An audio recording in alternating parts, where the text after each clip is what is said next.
This right here is the Garmin MARQ Gen 2. It's in grade 5 titanium, and today we're going to be reviewing this watch, but also putting it to the test.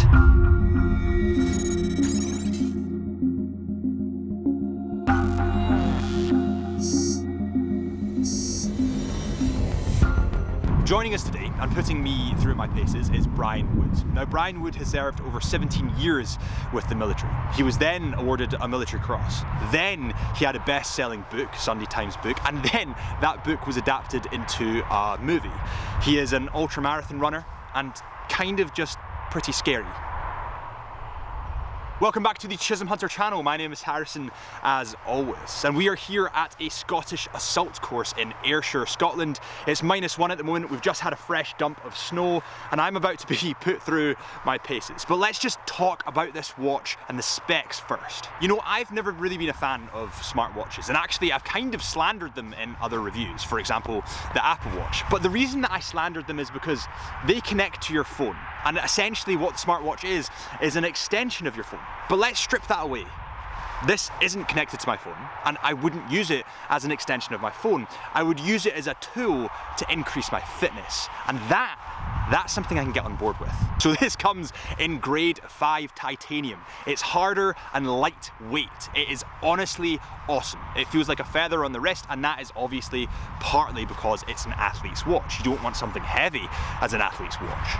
And you also want that durability aspect, which this subsequently has. Titanium as a metal has kind of a darker shade than steel, and it looks quite nice on this. It looks kind of anthracite grey, and I really like that colour. The bezel of this watch is also in grade 5 titanium, and when you look at the glass on this watch, it's actually sapphire crystal glass. Now, this is obviously more durable than, let's say, plastic or just normal glass, and actually it's used on a lot of luxury watches in the industry. Because of that lightweight grade 5 titanium, it actually comes in at 85 grams, which is just incredibly light. When we compare this to luxury watches, they on average come in at about 160 to 200 grams. So it's kind of half of their weight. It comes in at 15 millimeters in thickness and has a water resistance of 10 bar or 100 meters, which we'll see more about that later.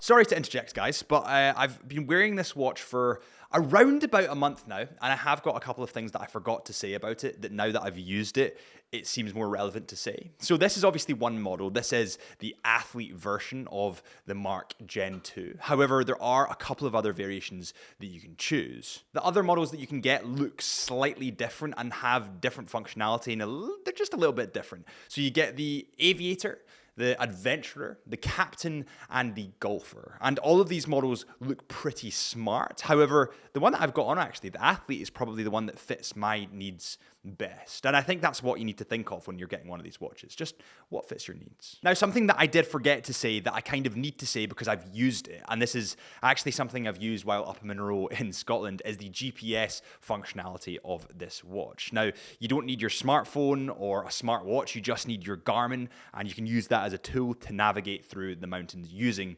GPS, and that's pretty cool. It also tracks your GPS when you're on runs and shows you like a little map of where you've been, which is also a pretty cool feature. Now, if you do want to go a little bit more premium, you can get the more premium edition of the Garmin, which is the MARQ Carbon editions. And on my kind of Garmin craze, because I've been wearing this quite a lot, I did look up something really interesting.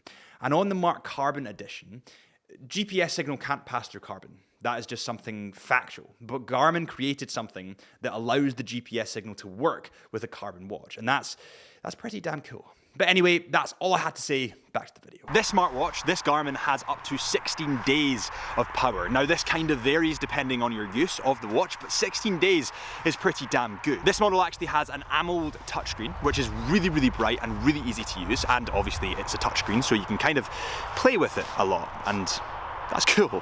It also has a silicone rubber strap, and I have to say this, and I wouldn't say this lightly, this rubber strap is super, super comfortable. Now, I've actually worn rubber straps, especially from a lot of luxury watch brands, that they just don't quite get it. They're too high-end that they forget about the luxury or the kind of comfortability stuff. These guys have focused on the fitness, they've focused on the comfortability aspect, and it's definitely paid off because it feels great. And now we get to the features on this watch, what you'll really be using it for. And one of the key features for me and for data capture, for fitness, for everything that you would need is the heart rate monitor. Now, I've worn a couple of smartwatches. I actually slated Apple's smartwatch, but this heart rate monitor is better than Apple's, in my opinion. It is absolutely unbelievable. It tracks your resting heart rate even when you don't want it to, and it does give you a ton of data. The Athlete also gives you a training readiness indication, so if you're ready to train, go do it. And it also, which is more important by the way, gives you a recovery index, so it allows you to recover and it shows you your recovery. Part of the issue that I've seen in a lot of people that get into marathon running, get into fitness in general, is they don't allow their bodies to recover. And actually, I used to be quite bad for it. I used to not really sleep, and sleep is so key to recovery. Listen guys, when we flick through this, we've got tons more data to play with. I mean, we've got HRV status, we've got sleep, body, battery, the heart rate monitor, the pulse oxygen level, we've got the steps taken, which is really important. We've got music controls if you want to play music, headphones or whatever it is. Training readiness, that is how ready you are to train. If you've not recovered, you won't be ready. You've got training status, endurance score, health score, performance, latest activity. You've even got the weather on there, and if you connect it to your phone, you've got your notifications. I wouldn't suggest connecting this to your phone, and I'm going to tell you why. This to me is a tool to remain to get fitter and to not be on your phone as much. I feel like by connecting your phone, you're kind of defeating the purpose. This is a tool watch, it's a tool smartwatch, and it should be used as such. But what we're going to do now is speak to Brian about where he would use it in the military. So Brian, what have you used your Garmin for? Because I know they're pretty instrumental in terms of your training. Yeah, it's been with me for many years actually, Garmin. 2021, I went on a mad journey, 25 marathons in 25 consecutive days for the Fallen. I did that challenge for, and obviously when you take on such longevity within an event, you want to do it properly and train properly, and you know, with Garmin allowed me to do that because the analytics that comes with the watch, the heart rate monitor was a big thing for me because I wanted to see myself progress. And working within the zones, whether it would be in the easy zone or the aerobic zone or threshold, you know, it could just absolutely allow me to dive into the analytics and see where I am at with progress. 2022 I went again and done 35 marathons in 35 days, and actually last year I competed in the toughest foot race in the world, the Marathon des Sables, and my trusted Garmin came with me. Just because, you know, it just allows for everything. If you just want to go for a basic run and track it, it allows you to do that. If you want to really go into a program, a training program, it's got the capabilities for you to perform at your best. Yeah, no, for sure. I think when it comes to smartwatches, there's two different things. There's the extension of your phone, or there's an actual working tool. And I think a Garmin is a working tool, very much. So I think it's time to put it to the test. Let's go. Right, so just before we start this kind of challenge, I'm gonna set the workout to a run. So all you do is click that, and we're off.